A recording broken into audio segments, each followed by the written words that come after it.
This is Trysten Bommersbach in Metals 2 class. I've finished my arc welding assignment and I've drawn up my plans for my client project. I'll be making a snowmobile sled for my cousin. Yesterday I got a couple pieces of metal bent, and today I'll be bending some more metal and soon I'll be welding it together. So you see what I did here is I welded on a support beam. This is where the snowmobile tread will go on, so I can tip it over and prop up the snowmobile. So Trysten Bommersbach, Metals 2, February 12th. So I've worked on my client project, the Snowmobile Stand for my cousin. I've got this piece right here. Got some metal bent, got the edges bent up so it slides better. And then I have this support piece in between. Still got quite a bit to do to it. I took a break from that and worked on my broom rack. My first attempt, my metal bent, so I'm redoing it so I can actually get a good grade on it. So I've got this piece here, and I grinded it off so it weld better. Then I also got my pieces cut.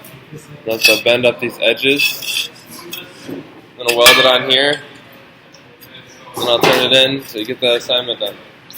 So today I'll be welding those pieces together and possibly adding another support piece up here to my client project. See what I did here is I drilled a couple holes into my frame so then I can put a front side onto my snowmobile prop.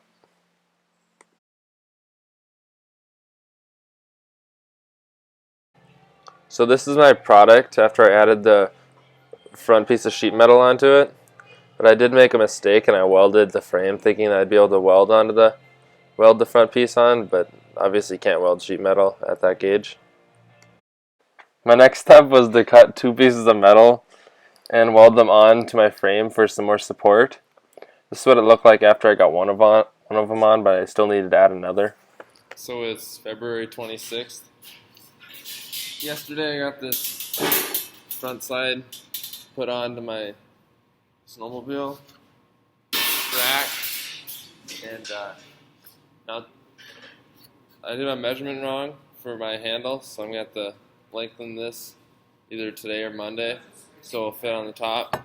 And yesterday Phillips busted my broom rack, so today I'm going to be grinding off all this weld and re-welding this back on here better than last time so I can get some points on it. So my next step was to weld a handle onto my snowmobile prop, obviously to make it easier to tip over. One of my last steps was to use the acetylene torch and heat the metal so I can bend it inward because that's the shape my client needs it to be. The last thing I did was cut these two pieces of metal with the bandsaw of the shape I needed, and then I bent them in the vice grip and then welded them both on to the top of my snowmobile prop.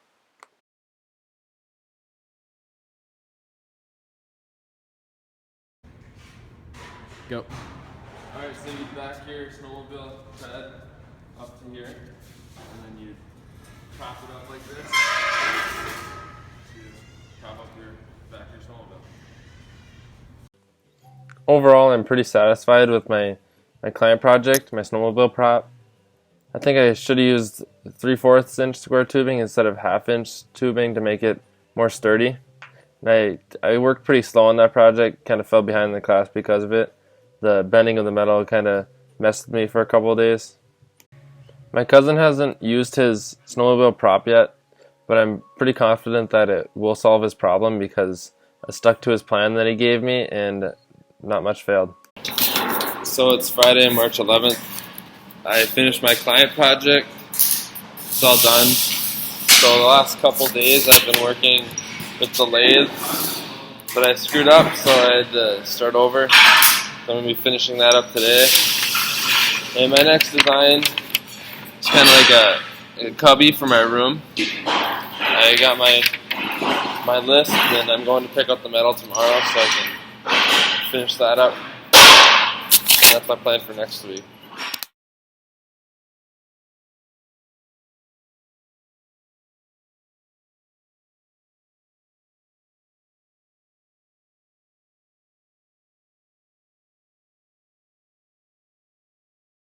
I came in early in the morning and cut 16 pieces of square tubing this size because I'm going to need to make 4 of these. But I screwed up and didn't account that I'd need a 1-inch gap on each side of the square tubing, so I had to recut an inch off each piece. So I welded on my square tubing onto the outer edge of each piece of my sheet metal, give it some support and make it easier to weld onto the rest of my pieces of metal. That's fine. So I finished welding my square tubing onto my 4 pieces of sheet metal. So I'm going to weld the 4 different levels for my shelf onto the 4 legs. So I used a 90-degree magnet to help keep my shelf straight, and hopefully it wouldn't be crooked.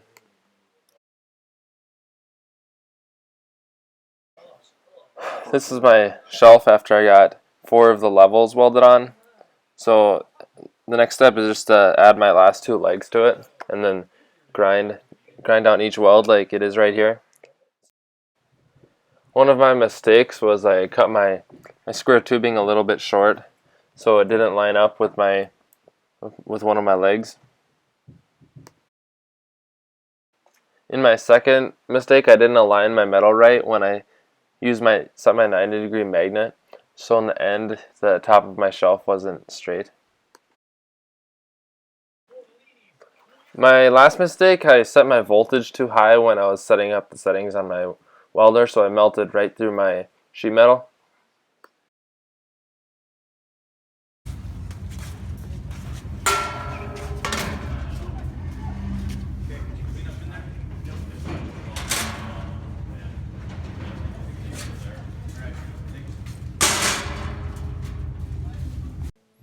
Overall, I'm very satisfied with the product of my shelf. Did in about a matter of 2.5 days, but I think I should have used a thinner gauge because I'm going to need someone to help me carry it upstairs to my room. I'm very confident my shelf will solve my problem because I needed somewhere to put my shoes and hang my jacket in my room. I'm pretty sure my shelf will hold a jacket and some shoes. So it's March 18th, and in the last week, I made this shelf. It's my personal project, and it's going in my room. And for the next couple days, and hopefully not next week because I'm behind, I'm fixing my mom's trampolines. It's for her daycare. The legs are loose and the handle's loose, so I'm going to grind down the paint off, and then I'm going to weld the legs on. And then I'm going to weld the handle on more sturdy, so it's safer. My repair project was pretty repetitive, so what I had to do is I had to grind the paint off so that I could weld each leg on so then they don't fall and unscrew. But this one was different because there was a handle attached to it, so what I had to do is I had to weld the handle and the leg to the trampoline. Here's another picture of one of my welds. It wasn't a very good weld because my welder wasn't working very well. After each of my welds, I'd use the grinder to grind down the welds to make it look better and also safer.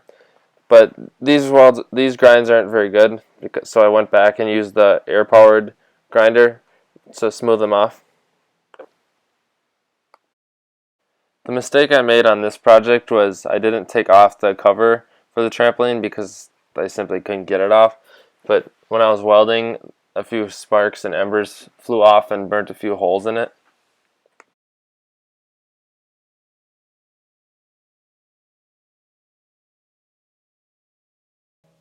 I am not the most satisfied with the product of my trampolines. I kind of rushed it knowing that I only had a couple days to finish that project, so I rushed some of my welds and my grinds. But I did go back and use the air-powered grinder to smooth off the grinds on the handles and some of them on the legs, make it safer for my mom's daycare kids to jump on. I haven't brought home the trampolines yet for the daycare kids to use, but I'm pretty confident that my welds will hold and they won't break when they're jumping on them. Go. Alright. Works. Small shout out to Nicholas Phelps for being the best metals teacher in the whole world. Couldn't have done it without him.